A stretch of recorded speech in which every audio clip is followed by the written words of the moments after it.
So Orlando Brown Jr. today opened up about blocking for Joe Burrow. And listen, I'll say one thing. Shiesty, even with the worst offensive lines, he has been able to make it work, right? He obviously is very mobile in the pocket. We already know that. The guy doesn't have the Lamar Jackson ability when it comes to speed. But listen, he does have some good speed, okay? I think it was against the Giants last year. We had like that 60, 50-yard rushing touchdown. Like, he got some wheels to him when he can utilize them. And with his offensive lines being piss poor, it's really nice. It's really nice. Nonetheless, Orlando Brown had to say this about Joe Burrow. He said, one of my favorite things about him is I know where he's going to be in the pocket. So for me, that makes my job a little bit easier. Now, this is something when we first got Orlando Brown, he actually, I won't say bash, but he low-key bashed Patrick Mahomes and said that Patrick takes forever to throw the ball, which is definitely not the easiest for offensive linemen, because then what ends up happening is the pocket collapses and you end up getting beat and getting to the quarterback, right? So it's a little bit different when it comes to every single quarterback. Obviously, for example, mentioned Lamar, he's more mobile, so once the pocket even slowly collapses, he can get out, he can move around. Other quarterbacks are more stationary, like, for example, Philip Rivers type quarterback, where he's not going to move. So for an offensive lineman, you kind of have to block for him at all times. Lamar Jackson, counterpoint to what we see here from Orlando Brown, that's kind of also a fact. Like, you never know when Lamar Jackson's going to be if you're an offensive lineman. So you might be blocking one way and end up getting beat another way because Lamar is somewhere completely different than you think he is. So he does continue saying, I love blocking for Joe, man. It's really been cool and such a blessing to be able to on this side of his transition as he moves into an MVP caliber player. I will say I think he is an MVP player. Just, as I've said many times, popularity contest definitely does not help. It is what it is at the end of the day. He has taken 228 sacks, including the playoffs, which, again, like, it is amazing what Joe Burrow has accomplished with some of the worst offensive lines known to man.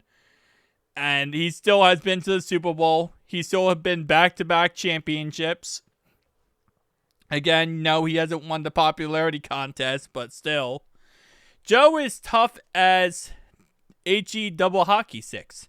And people don't really know that. He loves the game so much, especially Sundays. But more importantly, the preparation, the walkthrough, the practices. He's very detailed.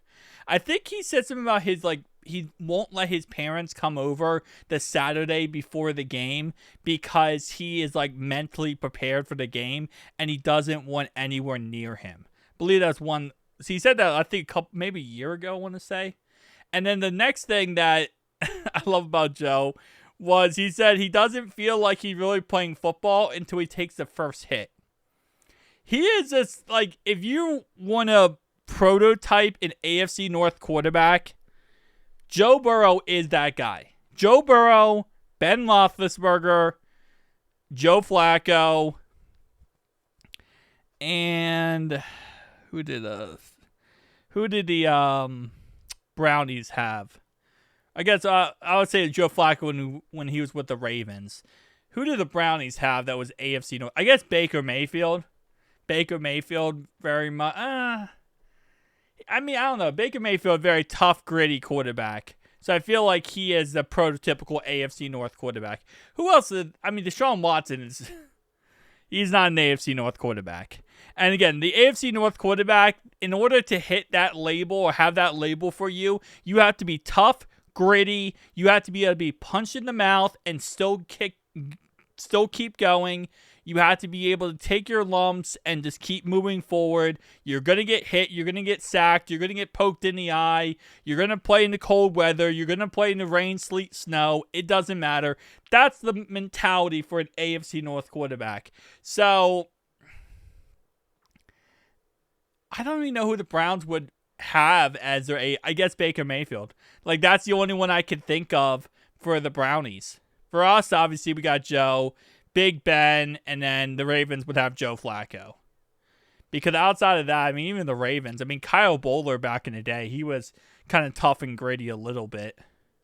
But I can't even think of another Ravens quarterback. It would be, obviously, Joe is a special breed, okay? Joe is a one-of-a-kind type of guy, and I can't wait to see what he does this season. That's why, again, it is not rocket science to say this. If you protect Joe Burrow, you're going to see magic. But it's almost like the front office just simply wants to see what Joe can do without protecting him. It's like the front office are like mad scientists, and they're like, what can we do to... What will happen if Joe Burrow doesn't get protected for another year? Will this happen? Will that happen? He's crazy. Crazy front office. Guys, let me know below your thoughts, opinions. See you guys next one. Peace out.